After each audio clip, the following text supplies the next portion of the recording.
So now I'm going to tell you how this works in the real world.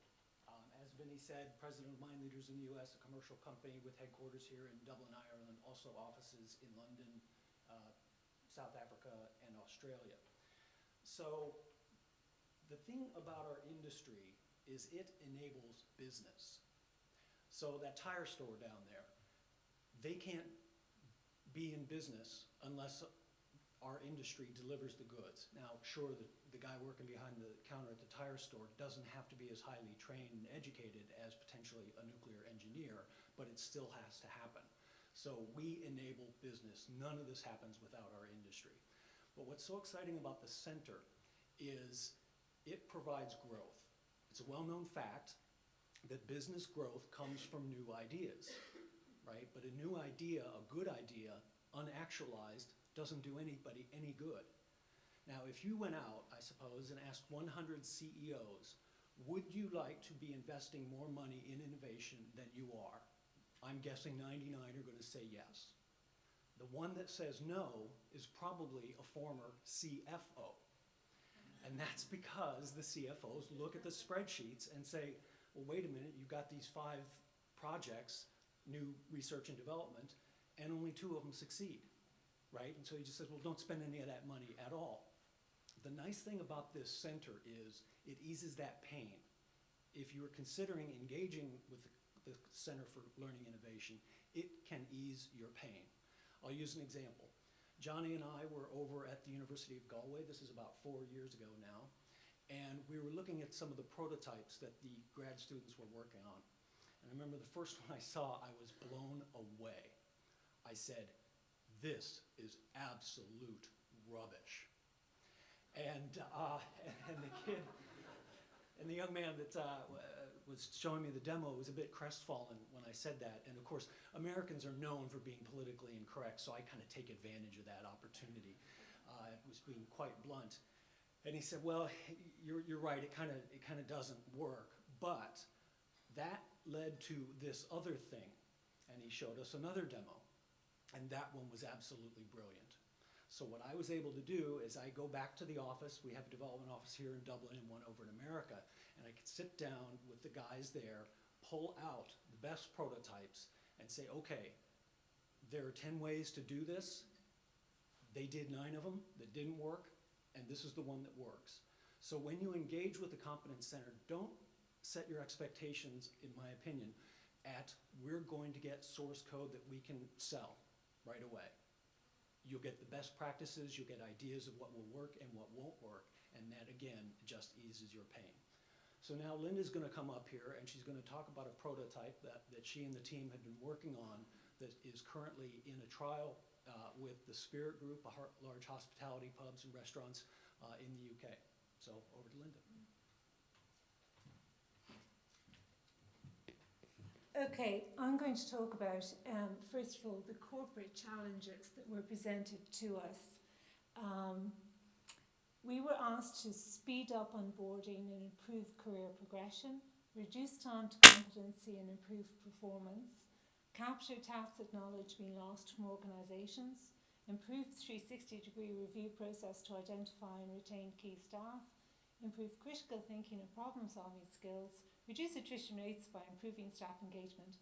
What an ask. So essentially, these challenges were presented to us. Now these were one of 3 sets of challenges, one in the corporate sector, one in K-12, and one in higher ed. So we had a group of technologies, a toolkit of technologies that we were working with.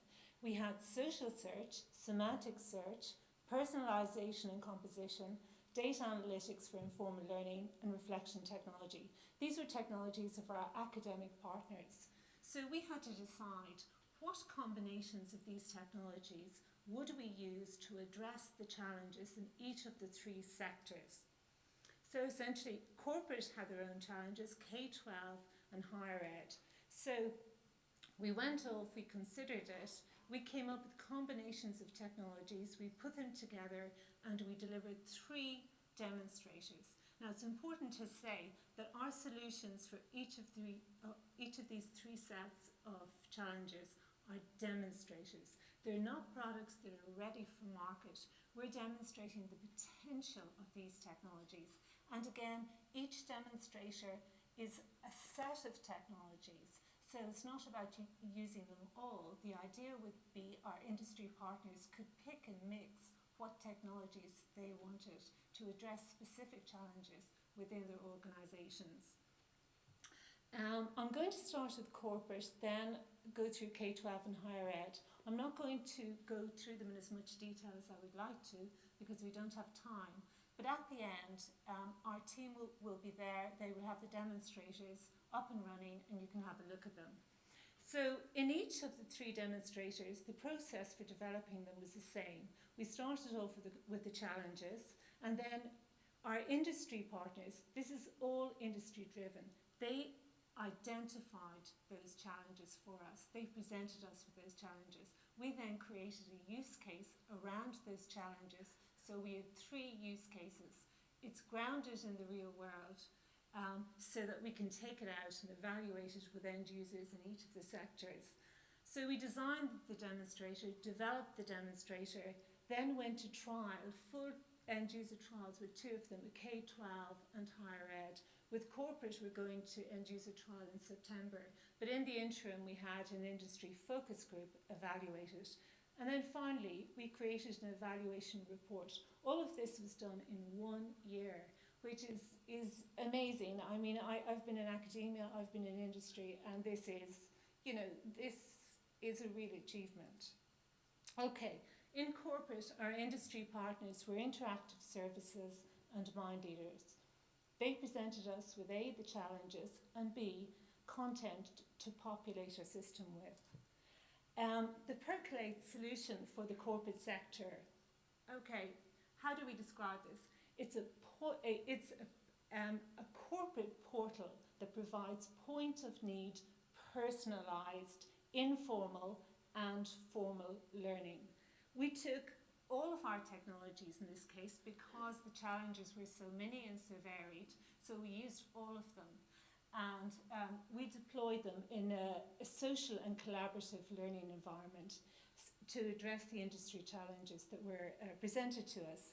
Now, if you have a look at the top left-hand side, you will see that there's a support network there.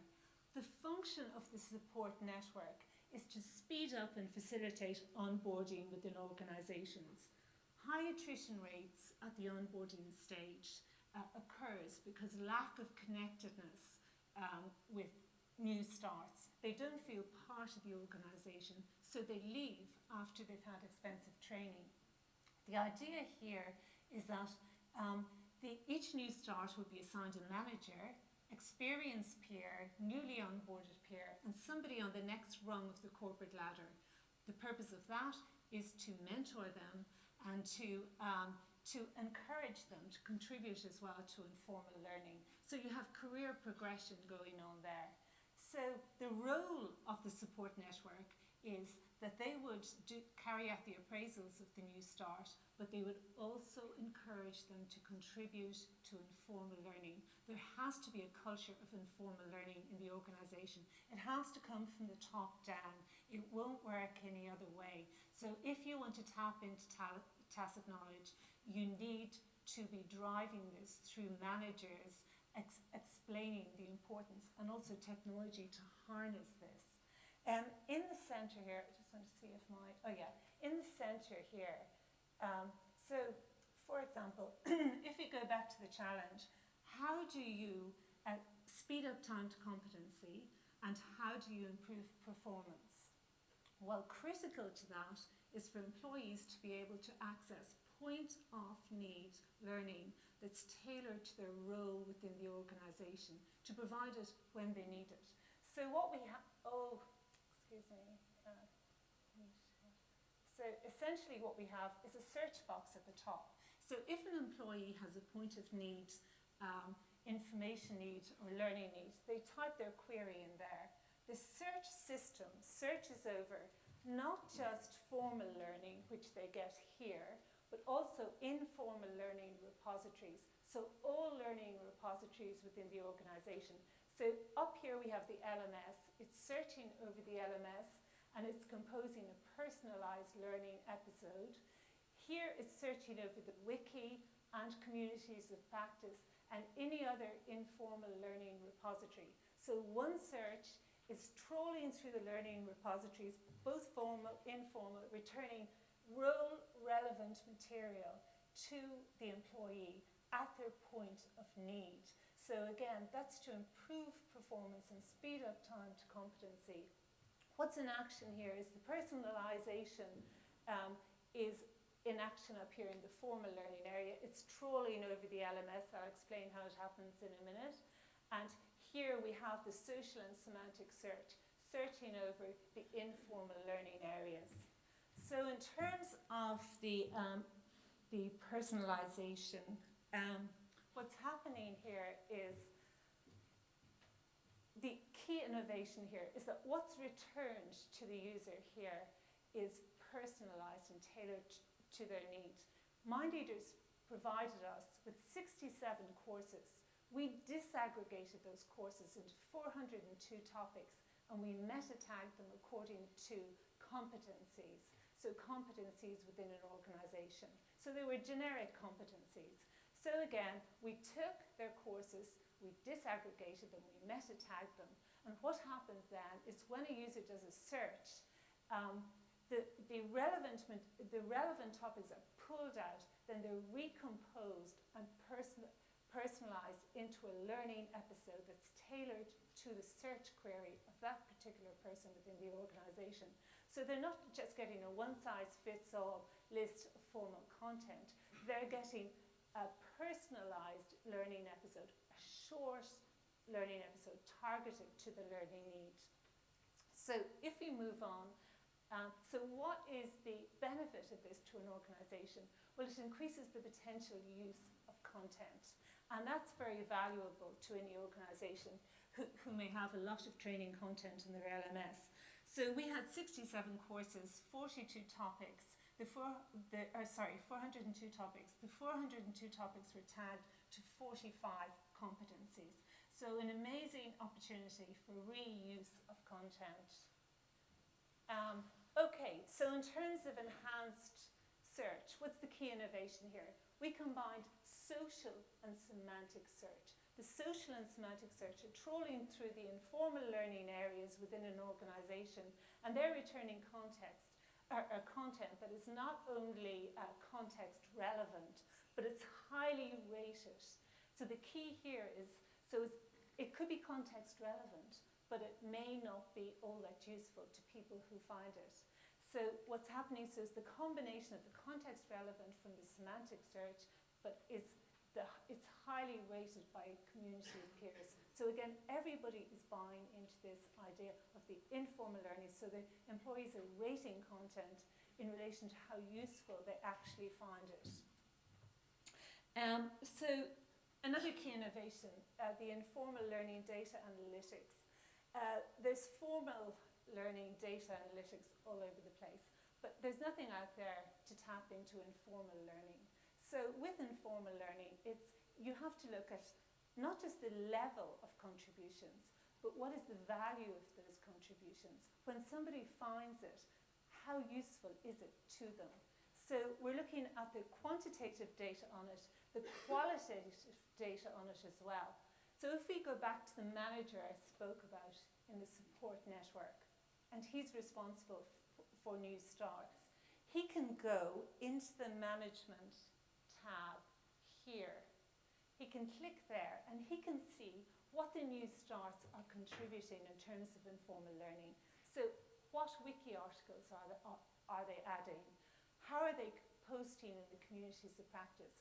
What is the value of those posts? So how highly rated are they by the community of peers?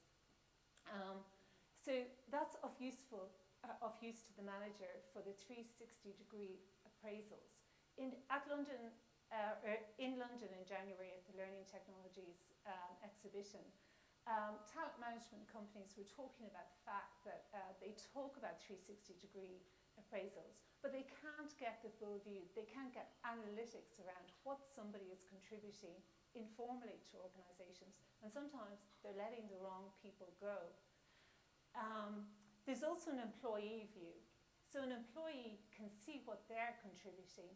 It happens in real time. So if they make a reflection, rate a wiki article, add a wiki article, post in the communities of practice, they can see it happening in real time. And this motivates and engages them and makes them feel as though they're part of a community. Okay, in terms of our reflection technology here, reflection has been designated a core 21st century skill. So it's about when you experience something in the workplace, that you reflect upon it and you learn from it. What this technology does, it itself isn't doing the reflection, it's enabling reflection to take place. So it's scaffolding the user, it's prompting them to think about what they learned from specific experiences. It could be a task they completed very efficiently and they want to get out there to other people. It could be a collaboration they had with somebody and they want to learn from it. And what the technology does as well is it captures these reflections. So they're available for the employee to see at a later date, and also maybe to bring to their appraisals as evidence of having learned on the job. Again, these are all different technologies. We've brought them together to address the challenges that were presented to us. We didn't get this to user trial because of business pressures within that particular sector. We are going in September. In the interim, we had a focus group. They consisted of our partners and other people as well, and also clients of our partners. So one of the questions was, do you think your customers would like or are ready for the overall My Corporate solution? And overwhelmingly, they're moving in that direction, or yes. So there is a movement towards this. On the face of it, it looks like it's disruptive technologies because they're impinging onto talent management, they're going into the LMS technologies and so on. But at the same time, this is what it's moving towards, and they need to be aware of that. Which component of the system do you think your customers will be most interested in? The majority said personalisation, but we believe that they were inextricably linking the social and semantic search and the personalisation.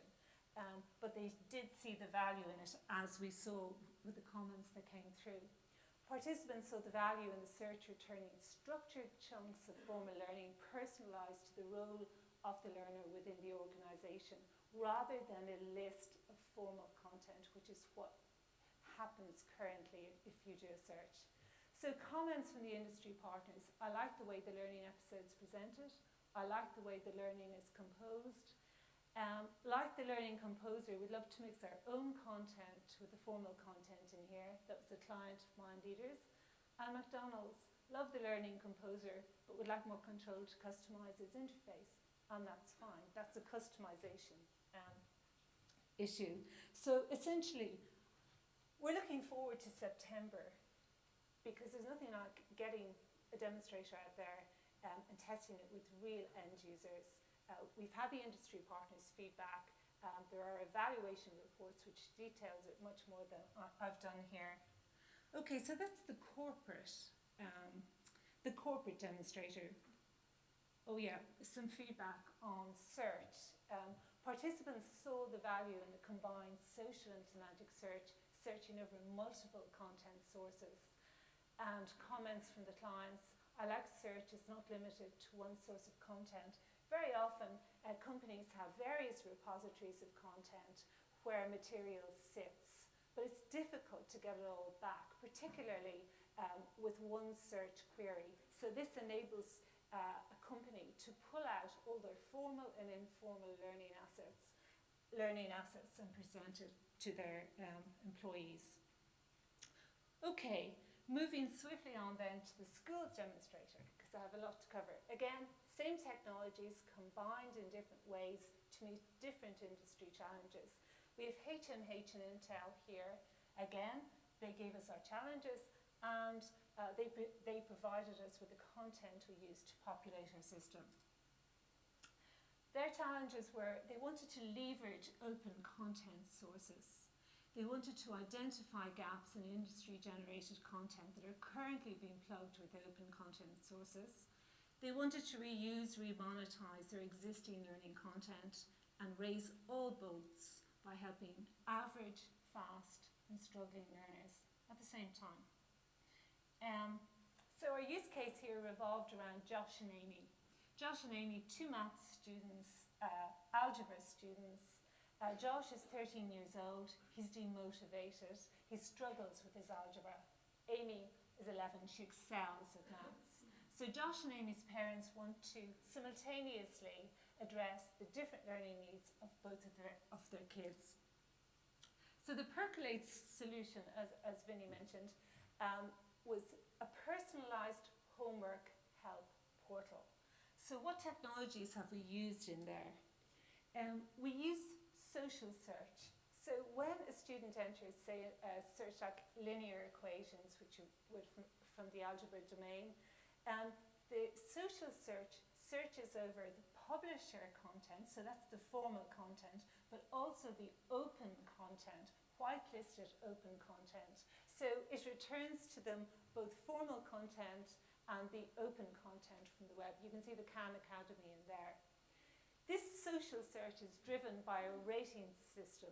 So the community is rating content. The personalisation in here is in the form of a recommender. The recommender computes the ability level of a student based on co-rating of content. So a student is recommended content which students of similar ability have found useful. Other technologies we have in there, so we used gaming techniques. I won't call it gamification because I know that people don't like that, but we use gaming techniques to motivate and incentivize students. We have to get them to rate. So how do we incentivize them to rate? So essentially they can see who is rating here, and they can also, so remember this is a community of learners, a class in this stage. They can see who's rating and do they trust the person who's rating content. So they may follow specific people and take content that they've rated highly as being an indication of the quality of that content. So we also use avatars, so students can select their own avatars. And again, when Neil was the tech lead in this project, when we were out in the field, we saw that students really enjoyed the idea that they could select their own avatar. And they can see who else in the community is online. We also have reflection technology in there. This time it's serving a different purpose because we don't know that students at this age, if they're capable of reflection. But we do know that students with highly developed metacognitive skills succeed better at school. So what we're trying to do here is to develop their metacognitive skills. We scaffold them, we get them to think about how they're learning and where the problem points are, and we try to help them develop strategies that will improve their learning techniques. So we did go to end user trial here. We had 3 schools, we had 5 classes, and it took place over 4 weeks. We had 91 students aged 12 to 13. They ranged from special needs to high ability, and that was important because one of our challenges was to raise all boats simultaneously for students of different ability levels. Not only had we special needs to high ability in terms of the ability, but we also spanned the socio-economic group, and this is important for us too in terms of motivation because there are differences. All students had access to high-speed broadband within their schools. So there was a pre-trial test. Teachers selected an algebra topic and they tested it conventionally, or taught it conventionally, and then students were given the pre-test. The trial proper then consisted of teachers set problems based on the topics they taught, and then they got them to use MyPace as a resource. And they instructed students then students went out, I think it was for a number of periods, they went to the computer room and they used MyPace to solve those particular problems. Then post-trial, this is important to determine if there was any uplift in performance. They set another test, similar in terms of coverage, but different in terms of questions. So, and there was also an online questionnaire, and this is important to determine attitudes to the system and usage of the system. So, if we look at how successful it was, we look at the industry challenges: leverage open content sources, identify gaps in industry-generated content, reuse existing content. MyPace identified the top 20 informal learning resources that were competing with the publisher content. They identified the format of the top 20 learning resources, and this is important for publishers because they can get a handle on what learning strategies are actually working and what they could incorporate into their products. It enabled the comparison of open content to publisher-generated content in terms of attitudes and usage, and enabled the reuse of the publisher-generated content. So if we take the top 20 open content resources, we can see here we have the Khan Academy, Cool Maths, BBC, Bite Size. So we've identified these were the sites that the students were looking at. They had the option of going into the publisher content, but they were combining the publisher content with these. So access to those, and I'll show you later, in terms of the BBC bite-size one, proved very, very valuable in terms of uplift in performance. But again, the Khan Academy, Cool Maths, a variety of ones coming up there. If we look at the format of these, we can see that 24% of the content resources were educational games, educational video games. 8% was educational video, 24% activity, and by activity we mean an interactive piece of content, a test, an experiment, and finally instructional, 44%. What do we mean by instructional in this context? Well, actually it was very flat pieces of content. They weren't interactive, they weren't video, they weren't games, but the students were they may have been short lessons, they may have been explanations, they may have been examples, but students were going in and they were looking at them. Okay, so if we look at the industry challenges to raise all boats by helping average, fast and struggling learners, we found that MyPace engaged across the ability spectrum and enabled students to find content that helped them with their algebra. So early indications also suggest that using MyPace can improve student performance. So in terms of raising all boats, and I apologize, it may not be very clear for people at the back, we compared feedback from the high ability class to a special needs class. We asked the question, did you like using MyPace? Now we had expected a much greater difference. We have, I think it's 76% and 62%. We had expected a much greater difference in terms of yes answers. And the reason was because the content we populated it with, the formal content, was designed for a K-12 audience. In the States, they're further ahead in algebra at age 11 to 13 than we are here in Ireland. So we were surprised by that, but we thought perhaps they're looking at more informal content than formal content, and that might be the reason. When we asked, did the information help you with your algebra? Here we were really surprised. We had felt that it would possibly help the high ability class more than the special needs class, but the special needs class were obviously finding resources, and probably informal resources, that were helping them with their algebra. Again, we need to do more research on this. We need larger sample sizes, but it's very interesting from a research perspective. Now, there were greater differences when you asked, did you find what you were looking for most of the time? 33% of the special needs class indicated no. So we thought about this carefully. It could be that the high ability class are more proficient searchers, so they know exactly, in terms of search terms and so on, what to look for. The others had to hunt around possibly a bit more. But again, we're going to have to look at the data and we're going to have to go into it in much more detail to try and figure out what's going on there. So in terms of improving performance, this is an example. This is one class here where the teacher did a pre-test.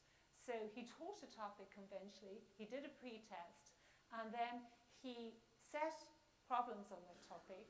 He got the students to use MyPace to solve those problems, and then he gave them a post-test. Now the important thing is there was no learning intervention in between the pre-test and no conventional learning intervention. The only exposure they had was to MyPace. And the average uplift here was a 14% uplift. Even more interesting than the 14% uplift, and again, more research needs to go on here, is that the teacher was able to pinpoint exactly how the uplift had taken place with some students. He said they were going out, they were finding alternative methods of carrying out or of completing the maths problems. So here he gave the example in terms of multiplying out brackets. He had taught them a particular way, but the students had found an alternative method called the box method on BBC Bitesize. Some of them latched onto it and started to use it to solve problems. So the fact that he could pinpoint and say, yes, they're using this and they found it here for us was evidence that they were going out, they were finding open content that actually explained or presented them with an alternative method of working something out. And this for us is interesting and exciting, the fact that he could pinpoint it for us. Okay. I know I don't have much time, so I'm going to quickly fly through. So this is the higher education demonstrator. Our industry partner here were Learnovate Solutions. They presented us with the challenges in this sector. The challenges here were to push out the boundary of how instructors and learners can be supported by the NDLR, the National Repository of Digital Learning Resources. So essentially what you have here is lecturers upload their teaching resources to the repository. So there's a vast repository of teaching resources. The industry partner wanted it also to be available to students, so that students could go on and find material that was tailored to their individual learning needs. The other issue with it was that it was difficult to search. So it was run on a keyword search, and it didn't always pull out the most relevant material. So they wanted us to come up with a new search for it, and they also wanted us to come up with, to enable students to find content that was personalised to the learning need. The use case here is a student, an engineering student, and also a lecturer. The lecturer is contributor and consumer of NDLR resources, and he also makes those resources available to students through Moodle. The learning strategy here that we wanted to promote, because it's currently being pushed to third level, is problem-based discovery learning. So the learning model on which the use case operates or works is problem-based discovery learning. So the technology solution in this case was an LMS help block. It's embedded in Moodle in this case, but it's LMS agnostic. It can sit in any LMS. So the key here is that the student would type in metals. So if they have a learning need, they type in metals. So what happens here is the semantic search kicks in. The semantic search goes off, presents them with a list of concepts related to metals. They have to indicate their confidence with in each of those concepts. Now, this drives personalisation. The key here is that this is explicit personalisation as opposed to the implicit personalisation that happened in the corporate use case. So we wanted to explore what would happen with explicit personalisation, where the user has to think about how much they know about each concept. So the student indicates their confidence level with each concept, and at this point, that drives personalisation. So at this point then, the semantic search retrieves the relevant resources. Again, they're all tagged. And the composition component, the composer, once again, composes this into a learning episode. It's a different learning episode to that we created with the corporate use case. So here's the learning episode here. So there are 3 different aspects to it: an advance organizer, an introduction, and a lesson proper. So the user's free to select which or all of those resources. They're increasing in detail and complexity as they go down, but it's back to the end user to decide the level of detail that they actually need. So they can open any of those resources. When they open it then, a box comes up. Did you find Metal's overview helpful, if that's what they went into? So they have to vote on that. They have to indicate whether or not it was useful for them. So your social search then is leveraging the feedback for future searches. So again, in this use case, we have the personalisation going on, we have the semantic search going on, and we have the social search going on. So a combination of our technologies. So in this case, the objective was facilitate content discovery based on individual needs of learners. So we asked the learners, would you describe the resources provided by the help block as being too difficult, just right for me, or easy or too easy? And 58% said just right for me. So the resources were tailored to their specific learning needs, indicating that the personalisation was working as expected. So the objective: expedite content discovery from the NDLR repository. Was the combination of social and semantic search better than the existing keyword search? Again, we had to test this. So we compared the help block to the NDLR keyword-based search. So for 8 queries, 6 of, and we had the lecturer, it was a blind test. We had the lecturer look through the resources that were returned. We asked them which was the most relevant, and they indicated that the resources that were returned by the help block itself, the combination of social and semantic search. So if we look at the industry challenges that were given to us: support instructors and learners by leveraging learning resources from digital repositories, facilitate content discovery based on individual needs of learners, reuse digital content in different contexts. So the summary of the trial results: the help block, which incorporates the social and semantic search, provided more relevant search results than the keyword-based search that's currently used by the NDLR. Students indicated that the help block presented them with content that was just right for me, tailored to their knowledge and ability level.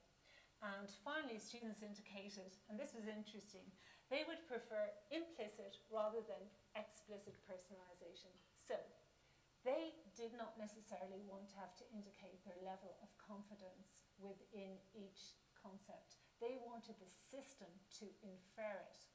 That is why we thought in terms of this, we'll have one implicit, one explicit personalisation to figure out which is the most appropriate.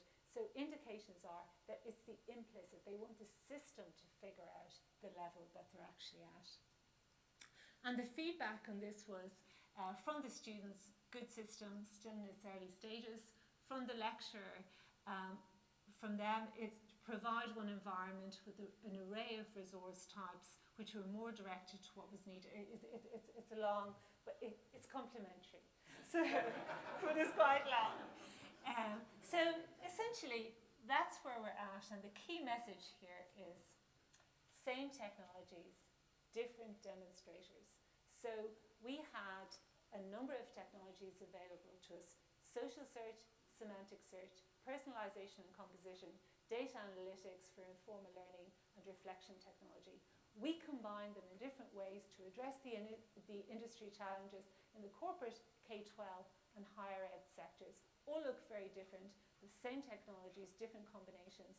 And the key thing for industry is that they don't have to take all of them, because the challenges that were listed to us may be too many. They may not have all of those challenges, but they may take one or two of the component technologies may be relevant to them in terms of their particular challenges. So I'm going to pass over to Paul for the Q&A on this. Okay, so I think we've established that this crew knows what they're doing, all right? We don't give access to our customers to just anybody. And I can tell you that if you engage with this crowd and you do get them engaged with your customers will be impressed. And this crew will actually make you look smarter than you really are.